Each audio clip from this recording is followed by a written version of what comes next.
আমি ঘরে থাকতে পারবো না। ঘরে থাকতে পারবি না তো কোথায় থাকবি তুই? জানি না, যেখানে খুশি কোথাও একটা চলে যাব। কি মানেটা কি? চলে যাবি মানেটা কি? কোথায় যাবি? যেখানে দু চোখ যায়। ওম, আমি ঘরে থাকতে পারবো না। এই ঘরে মিনুর অসংখ্য স্মৃতি, অসংখ্য অসংখ্য স্মৃতি। আমি এই ঘরে থাকতে পারবো না। তুই শান্ত হ, চল ঘরে চল। হ্যাঁ বাবা একটু শান্ত। আমি জানি যে এই শোকের থেকে বড় শোক হয় না রে, কিন্তু এই শোকটাকে তোকে গ্রহণ করতে হবে রে বাবা। না না না না। কাকাই, তুমি কেঁদো না কাকাই। তুমি কাঁদলে আমারও তো কান্না পাবে। আমিও মিনুকে খুব মিস করছি কাকাই। আমি থাকতে পারবো না, আমি থাকতে পারবো না, আমি থাকতে পারবো না মানেটা কি? ছেলেকে কে দেখবে? শোন বাবা, শোন বাবা, যে যাবার তো সে চলে গেছে, কিন্তু তোকে তো শক্ত হতে হবে। ওই বাচ্চাটাকে তো তোকে মানুষ করতে হবে। মিনুর স্বপ্ন পূরণ করতে হবে ভাই। হায় হায় বাবা, বাচ্চাটাকে কোলে নিবে। না, আমি যাবো না, আমি যাবো না ওর কাছে। এসব কি বলছিস তুই? না দিদি ভাই, দিদি ভাই, ও বাচ্চাটার জন্য আজকে আমার মিনু পুজো দিতে গেছিল, আর তারপরে না না না না শোন বাবা, এটা একেবারেই সত্যি নয়। দেখো কতটুকু বাচ্চা জন্মে মাকে হারায়, সেটা তুই ভাব। চল আমি আমি একটা কথা বলি। আমি বলছি যে ওকে ওকে কাম্মার কাছে নিয়ে যাও, ও একটু কথা বলুক, একটু নর্মাল হোক, কাম্মার সঙ্গে কথা বলে যাও। তুই কাম্মার কাছে যা। তোর কাছে নিয়ে যাও। চল চল চল চল, আমি যাচ্ছি, চল। ফিরে এসো মিনু, প্লিজ ফিরে এসো। আমার জন্য না হয় তোমার, আমাদের সন্তানের জন্য ফিরে এসো।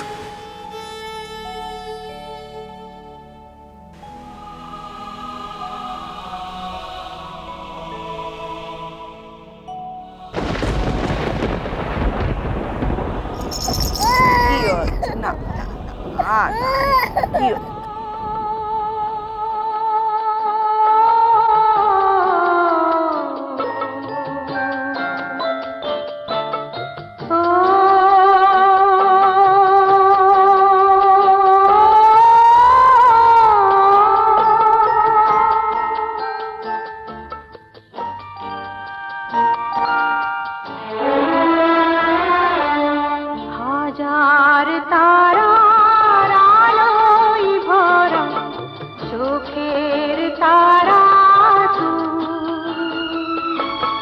স্বপ্ন দিয়ে সাজাই তোকে কান্না দিয়ে হাজার তারার আলোয় ভরা চোখের তারা স্বপ্ন দিয়ে সাজাই তোকে কান্না দিয়ে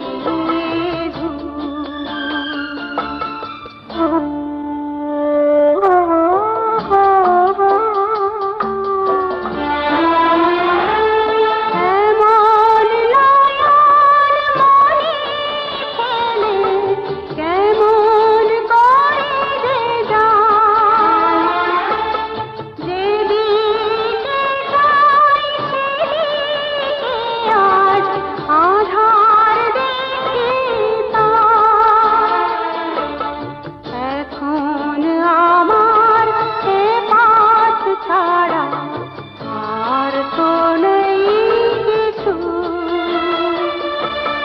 স্বপ্ন দিয়ে সাজাই তোকে কান্না দিয়ে কোথায় ছিলে কোথায় এলি চাঁদের কোনা স্বপ্ন দিয়ে সাজাই তোকে কান্না দিয়ে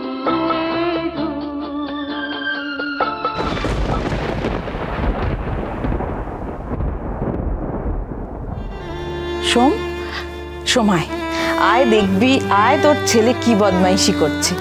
কখন থেকে চেষ্টা করছি ঘুম পাড়ানোর, কিছুতেই ঘুম পাড়াতে পারছি না। আমার খালি মনে হচ্ছে তুই যখন ছোট ছিলি না, ঠিক এইরকম।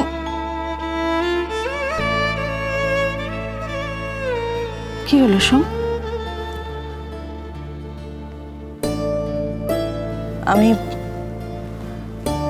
আমি বুঝতে পারছি তোর মনের কি অবস্থা। তোর বুকের উপর দিয়ে কি ঝড় বয়ে যাচ্ছে সেটা আমি খুব ভালো বুঝতে পারছি, কিন্তু সোম, তোকে তো শক্ত হতে হবে বাবা। ওর মুখের দিকে তাকিয়ে তো তোকে শক্ত হতে হবে, তাই না? আয় আয়, তোর ছেলেকে একবার কোলে নে, দেখবি সব দুঃখ চলে গেছে। থাক। কি হলো সোম? আমি বুঝতে পারছি তুই তুই কতটা কষ্টে আছিস, আমি সত্যি বুঝতে পারছি। না, বুঝতে পারছো না। আমি বলি কি, আমি ওকে তোর ঘরে দিয়ে আসি, তুই একটু ওকে কোলে নে, দেখবি দেখবি সব ঠিক হয়ে যাবে। আমি ওকে এক্ষুনি দিয়ে আসছি তোর ঘরে। আমি ওর মুখ দেখতে চাই না। সোম, যা বলেছি বুঝতে পেরেছো? এ আবার কি কথা? তোর কি মাথা খারাপ হয়ে গেছে? আমি বুঝতে পারছি না কি বলছিস তুই। ও তোর ছেলে, ওর তোকে দরকার। না, ওর জন্যই আজ মিনু আমাকে ছেড়ে চলে গেছে। কি? ওর জন্য মিনু আমার কথা না শুনে পুজো করতে গেছিল। আজ মিনু যদি না যেত, ওকে আমার সামনে আনবে না।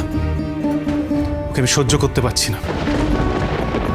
ওর জন্যই আমার মিনু চলে গেছে, ওর জন্যই, শুধুমাত্র ওর জন্য। কি বলছিস তুই সোম? তুই তোর কথাগুলো নিজের কানে শুনতে পাচ্ছিস কি বলছিস? ওইটুকু একটা দুধের শিশু সবেমাত্র মাকে হারিয়েছে, ওর বাবা ওকে দেখবে না তো কে দেখবে? না, দেখবে না। ওর বাবা দেখবে না ওকে।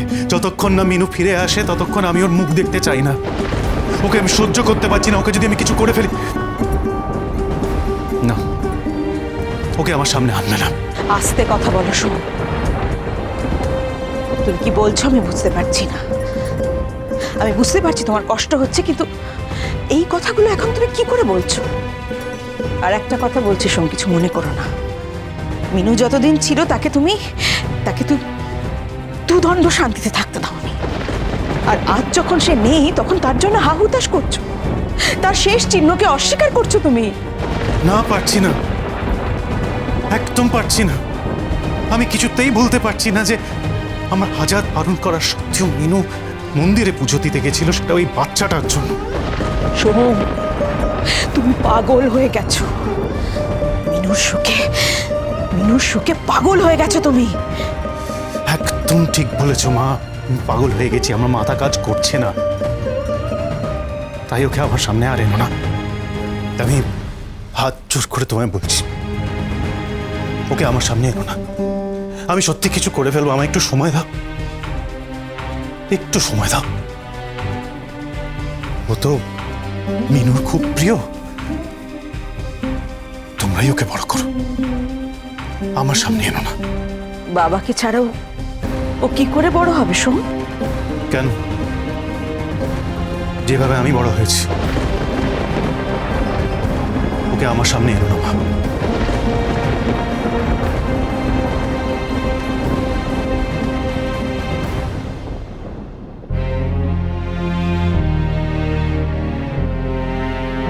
বাবার উপর রাগ করো না সোনা, কেমন? বাবার মনে তো অনেক কষ্ট, তাই ওরকম বলেছে। তুমি আর আমি একসঙ্গে থাকবো, কেমন?